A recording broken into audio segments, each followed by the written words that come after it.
संभल, सहारनपुर और लखनऊ, इनमें कॉमन क्या है? यूपी के इन तीनों शहरों में कॉमन है मुसलमान। संभल को आज योगी आदित्यनाथ ने संभाला। सहारनपुर में इस वक्त असदुद्दीन ओवैसी की रैली चल रही है। लखनऊ में आज जमीयत उलेमाए हिंद ने जलसा किया, जिसमें अरशद मदनी की तकरीर हुई।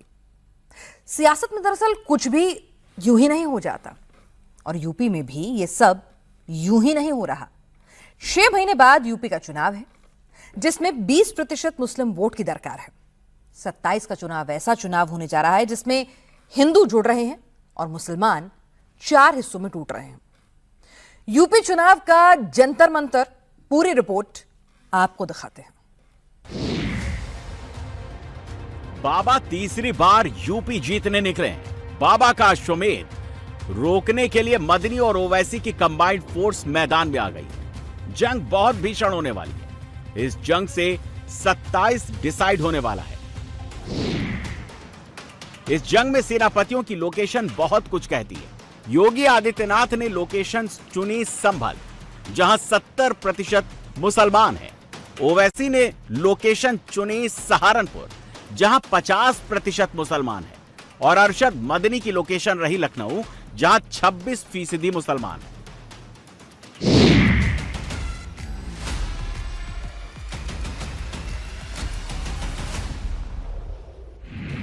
संभल में बाबा के बुलडोजर ने पहले जमीन समतल की। संभल एयरफोर्स स्टेशन के पास अवैध इमामबाड़ा, मजार, ईदगाह समेत ढांचों को मिट्टी में मिला दिया।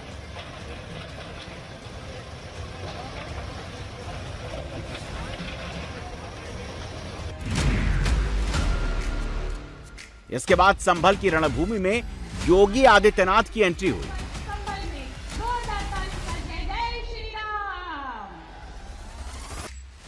संभल में समतल की गई जमीन पर योगी आदित्यनाथ गरीबों के लिए मकान बनवाएंगे। उस मकान की चाबी दलितों को, पिछड़ों को, वंचितों को फ्री में देंगे। योगी आदित्यनाथ बहुत सोच समझकर, दिमाग लगाकर जंग के मैदान चुन रहे हैं। पिछले 2 साल में संभल मंदिर मस्जिद विवाद से चर्चा में आया। हरिहर मंदिर और शाही जामा मस्जिद का विवाद सुप्रीम कोर्ट की दहलीज तक पहुंच गया। योगी आदित्यनाथ वहीं से आगे का रास्ता बना रहे हैं। जिन लोगों ने इस विरासत को अपमानित किया, जो लोग कांवड़ यात्रा को प्रतिबंधित करते थे, जो लोग श्री कृष्ण जन्माष्टमी के शोभा यात्राओं के आयोजनों को रोकते थे, रामनवमी की शोभा यात्रा को रोकते थे, दुर्गा पूजा में पंडाल नहीं लगने देते थे, इन गुलामों से क्या उम्मीद करते हैं आप? इनको सत्ता चाहिए, हर कीमत पे सत्ता, देश की कीमत पर सत्ता इनको चाहिए, गरीब की कीमत पर सत्ता चाहिए, एक दलित और वंचित की कीमत पर सत्ता चाहिए। लानत है ऐसे लोगों पर जो गरीबों का अपमान करते हैं, आस्था का अपमान करते हैं। 27 के यूपी चुनाव में रोहिलखंड के मुस्लिम बहुल इलाके को जीतना है तो योगी आदित्यनाथ को सबसे पहले संभल का किला जीतना होगा।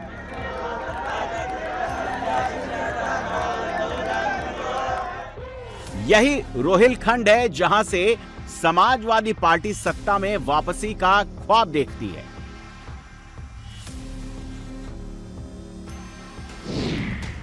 मुस्लिम बहुल रोहिलखंड क्षेत्र में यूपी विधानसभा की 52 सीटें हैं। 2022 में योगी ने 52 में से 30 जीती, 22 सीटें सपा ने जीती। 2017 में बीजेपी ने यहां 38 सीटें जीती थी, 17 में सपा को केवल 14 सीट मिली थी। योगी को 27 में 17 रिपीट करना है। यही टारगेट लेकर योगी आदित्यनाथ मुस्लिम बहुल संभल से कमल खिलाने पहुंचे हैं। गाजियाबाद से संभल पहुंचने से पहले योगी आदित्यनाथ बुलंदशहर और अमरोहा होते हुए आए। योगी जहां भी जा रहे हैं, कहीं रास्ते से भटक नहीं रहे। उनका रास्ता सीधा है, जो तय किया है उसी पर आगे बढ़ना है।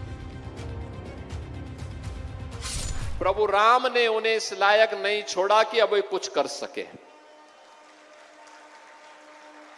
किया ही नहीं।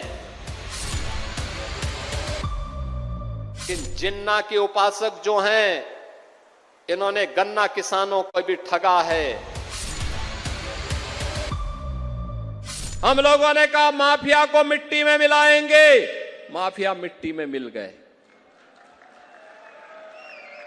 बहनों और भाइयों, आज सुरक्षा का मॉडल यूपी दे रहा है। आप अपना आशीर्वाद देते रहिए, आपको सुरक्षा और सुशासन का एक ऐसा मॉडल डबल इंजन की सरकार देगी जिसकी कोई सानी नहीं होगी। संभल से केवल 1 घंटे की दूरी पर यह रामपुर की मोहम्मद जौहर यूनिवर्सिटी है और इस यूनिवर्सिटी को आजम खान ने बनवाया था। योगी राज में जौहर यूनिवर्सिटी के 40 में से 38 भवनों पर बुलडोजर चलाने का सरकारी आदेश निकल चुका है। आजम खान जेल में, आजम का बेटा भी जेल में, आजम का परिवार बिखर रहा है। जौहर यूनिवर्सिटी का मुकदमा लड़ने वाला भी कोई नहीं बचा है। रामपुर से 350 किलोमीटर दूर लखनऊ में जौहर यूनिवर्सिटी को मुद्दा बनाया अरशद मदनी ने। जमीयत उलेमाए हिंद के प्रेसिडेंट मदनी ने लखनऊ में मुस्लिम समाज के लोगों से बड़ी बातें कही कि जिस शख्स के नाम पर वो यूनिवर्सिटी है वो बहुत बड़ा मुल्क का सिकंदर सेनानी है। उस यूनिवर्सिटी को जिंदा रहना चाहिए, कामयाबी के साथ जिंदा रहना चाहिए। जो किया जा रहा है वो गलत है, गलत है, गलत है। जो आग बरस रही है मुल्क के अंदर, उस पर अगर प्यार और मोहब्बत का पानी नहीं छिड़का जाएगा तो आग खत्म नहीं होगी। हमें मुल्क से मोहब्बत है, हमने मुल्क के लिए कुर्बानी दी है। इस्लाम ऊपर से लेकर नीचे तक खैर और मोहब्बत और प्यार का पैगाम देने वाला मुल्क है। अल्लाह अकबर, वो भी कहते हैं कि ओम सबसे बड़ा है, हम वही कहते हैं अल्लाह अकबर।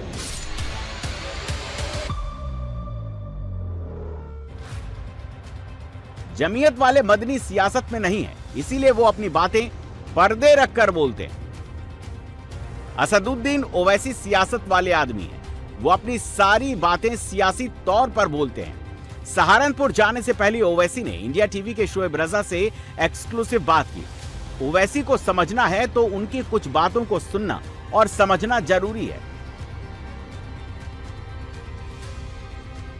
हम तो कोई एनजीओ थोड़ी हैं, सियासी जमात है, पॉलिटिकल पार्टी है। भारत के मुसलमान जो सबसे बड़ी अक़लियत है उनको अपनी पॉलिटिकल लीडरशिप बनाना पड़ेगा। हम तो चाह रहे हैं कि बीजेपी को रोका जाए, दोबारा सत्ता ना बने, उनकी इख्तिदार पे ना आए। भाई आप अगर बीजेपी को रोकना चाह रहे हैं तो अलायंस कर लीजिए हमसे, हम तैयार हैं अलायंस करने के लिए। खड़े होकर हमको गाली देते, ये बी टीम है, ओवैसी फुला फुल, अब जाकर बैठे हैं वहीं पर। ये सरकार जो है अचानक कोई बिल डाल लेती है, ये तो हमेशा इनकी आदत रही है। तो नहीं बता सकते, नहीं बोल सकते तो तैयार तो रहना पड़ेगा। तो आगे देखिए क्या होता है, वेट एंड वॉच बोलना करना पड़ेगा।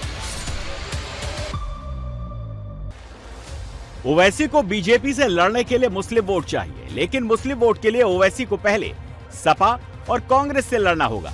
ये बीजेपी के लिए विन विन सिचुएशन है। ओवैसी यूपी में जितना एक्टिव होंगे, योगी आदित्यनाथ को उतना फायदा होगा। सियासत की इस तिरछी चाल को ओवैसी अच्छी तरह समझते हैं, फिर भी वो यूपी के मैदान में डट गए। मुख्यमंत्री योगी आदित्यनाथ पिछले 1 महीने से पूरा यूपी घूम रहे हैं। पूर्वांचल से ज्यादा योगी आदित्यनाथ का ध्यान पश्चिम यूपी, रोहिलखंड, अवध और सेंट्रल यूपी पर है।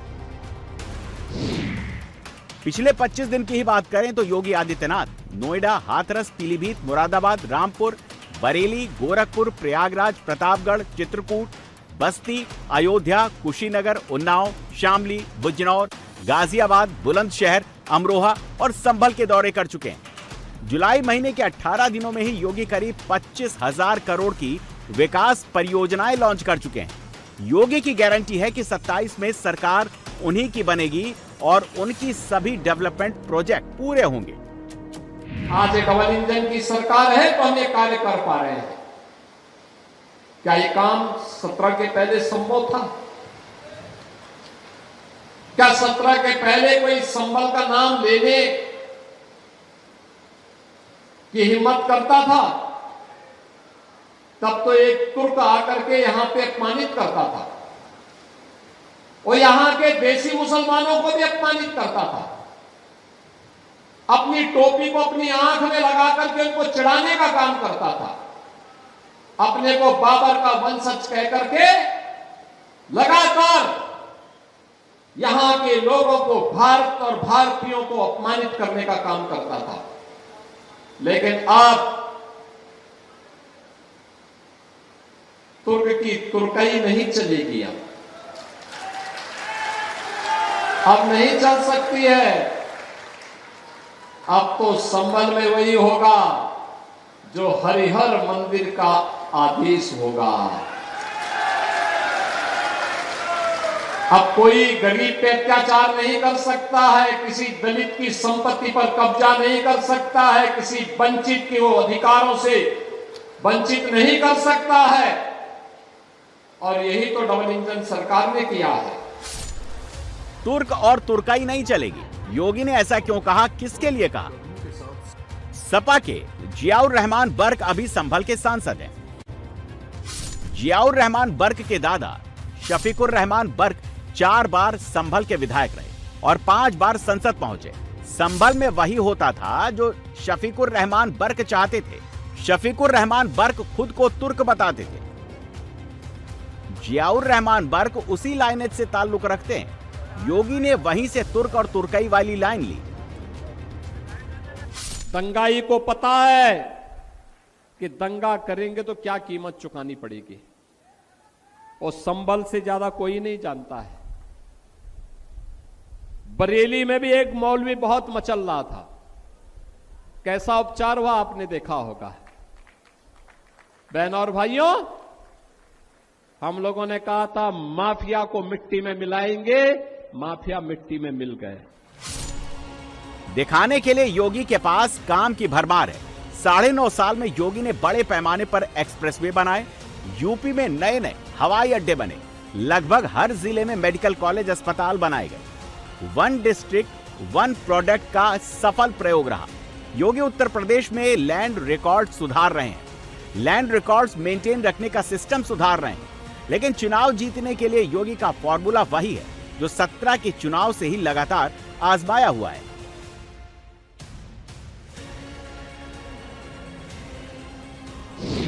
मजबूत लॉ एंड ऑर्डर, माफिया का एनकाउंटर, बुलडोजर की व्यवस्था, आस्था का सम्मान, विरासत का सम्मान और इसके साथ नॉन स्टॉप काम। एक छत के नीचे हम ऐसी व्यवस्था करने जा रहे हैं जिस छत के नीचे आपकी सभी समस्याओं का समाधान होगा। और लैंड रिकॉर्ड ऐसा कि कोई व्यक्ति अगर आज आपकी जमीन पर कब्जा करने का दुस्साहस कर रहा है तो उसके जिनको हम 100 साल के बाद भी उसकी कब्र से निकाल करके वापस करवाने के सामर्थ्य रखेंगे। नहीं कर पाएगा कोई। ये बड़े भवन इसीलिए अगर किसी ने दुस्साहस किया तो उसका काम तमाम करवा देंगे कुछ ही मिनटों में। अखिलेश यादव कहीं सीन में ही नहीं दिख रहे। 22 के चुनाव में अखिलेश यादव ने बहुत पहले प्रचार करना शुरू कर दिया था। अखिलेश पूरे उत्तर प्रदेश में रथ लेकर घूम रहे थे।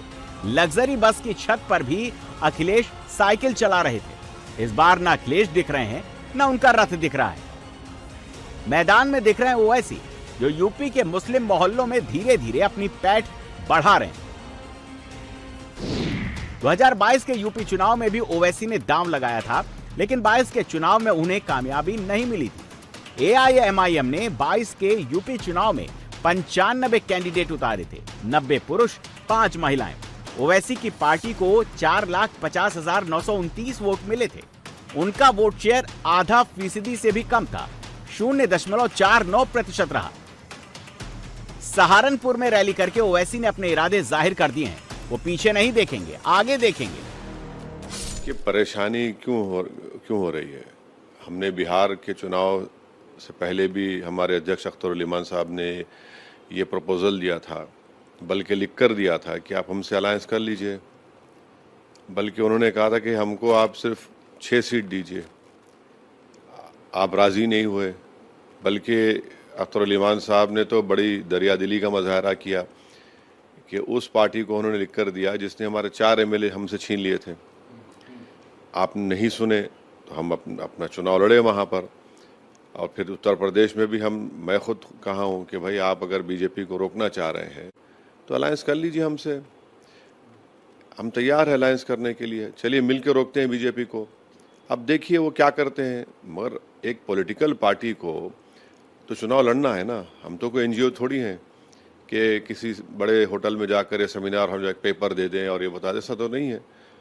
सियासी जमात है, पॉलिटिकल पार्टी है। हमारे पार्टी के लोग दिन रात मेहनत कर रहे हैं, कुर्बानियाँ दे रहे हैं, अपना पैसा लगा रहे हैं, अपना वक्त लगा रहे हैं, रात और दिन का चैन अपना ख़त्म करके पार्टी के लिए काम कर रहे हैं। तो हम कैसे चुनाव नहीं लड़ेंगे। कितनी हिस्सेदारी चाहिए आपको? कुछ बताना भी तो पड़ेगा कि भाई 403 सीटों में से ये हिस्सेदारी एमआईएम की है। ये सवाल का जवाब तो कोई टीवी प्लेटफॉर्म पर अवामी तौर पर तो नहीं देते कोई भी। अगर कोई तैयार है हम बात करेंगे। हम तो चाह रहे हैं कि बीजेपी को रोका जाए, दोबारा सत्ता ना बने, उनकी इख्तिदार पे ना आए। अब देखिए क्या होता है। वो तो पूछा जाता रहा है अखिलेश यादव से, 24 में पूछा गया, आप लोग तब भी चुनाव लड़ रहे थे। मना कर देते हैं उनकी तरफ से, कह दिया जाता है कि नहीं हम अकेले चुनाव लड़ेंगे। और आप लोगों को कहा जाता है ये वोट काट देंगे मुसलमानों की, और तमाम तरह की बातें कही जाती है। अखिलेश यादव ने बिहार चुनाव में अपने पार्टी के कई सांसद को बिहार में आरजेडी अलायंस की सपोर्ट में उतारा। और ख़ास तौर से हमारी पार्टी के ख़िलाफ़ उन्होंने 2 या 3 मुस्लिम सांसद को लगा दिया। नतीजा क्या निकला? जहाँ जहाँ ये लोग गए वहाँ वहाँ इनके कैंडिडेट्स हारे हैं। यूपी के मुस्लिम मोहल्लों में ओवैसी 2022 से ज्यादा पॉपुलर है, लेकिन मुसलमानों के मोबाइल पर सिर्फ ओवैसी के वीडियो नहीं चलते। मुस्लिम अकलियत के दिमाग में मदनी भी चलते हैं। पढ़े लिखे मुसलमान मदनी को ज्यादा सुनते हैं। लखनऊ में जमीयत का जलसा करने के बाद अरशद मदनी ने मुसलमानों को एक बड़ी हिदायत दी। इस भ्रम को आप किस तरह तोड़ेंगे, आपको तोड़ना चाहिए। और उसकी सूरत यह है कि उनके यहाँ अगर कोई खुशी होती है आप जाइए, उनके खाने पीने में बगैर दावत के शरीक न हो आप, लेकिन आप जाके मुबारकबादी दें और मुबारकबादी दे करके आ जाए। अगर उनके यहाँ कोई गमी होती है और आपके करीब के रहने वाले हैं, आप जाएं और उस गमी के अंदर ताज़ियत पेश करें उनको। 2 मिनट बैठें और उसके बाद चले आएं। प्यार और मोहब्बत पैदा करने का तरीका ये नहीं है सिर्फ कि आप इज्तिमा में बैठ जाएं और बैठ करके उसके बाद चले जाएं। नहीं, अगर आपको इस नफ़रत का मुकाबला करना है तो आपको प्यार और मोहब्बत की बारिश बरसानी पड़ेगी। आप अगर ये बारिश बरसाएंगे तो आप कामयाब होंगे। अभी की सूरत में यूपी का मुसलमान एक चौराहे पर है। मुसलमान बीजेपी को वोट नहीं देना चाहते, तो वोट किसे दें? एक तरफ समाजवादी पार्टी है जो मुसलमानों के लिए कुछ कर नहीं रही, कम से कम कुछ करती हुई दिख नहीं रही। दूसरी तरफ ओवैसी की पार्टी है जो बातें तो बड़ी बड़ी कर रही है, लेकिन यूपी में उसका जनाधार नहीं। सिर्फ मुस्लिम वोट से ओवैसी जीत नहीं सकते। तीसरी तरफ कांग्रेस पार्टी है जिससे यूपी के मुसलमान 1992 से नाराज हैं और चौथी तरफ मदनी है, जो मुसलमानों से वोट नहीं मांग रहे बल्कि हिंदुओं के साथ मेल जोल बढ़ाने की नसीहत दे रहे हैं। योगी आदित्यनाथ इस बार कैलकुलेशन को किनारे रखकर चल रहे हैं। योगी के 80-20 फॉर्मूले में इतने कैलकुलेशन की जरूरत ही नहीं है। मुस्लिम वोट के लिए यूपी में जितनी लड़ाई होगी, योगी के लिए उतना अच्छा है। योगी अपना कोर हिंदू वोट कंसोलिडेट कर रहे हैं। योगी के वोट बैंक में न कोई झगड़ा है न कोई रगड़ा है।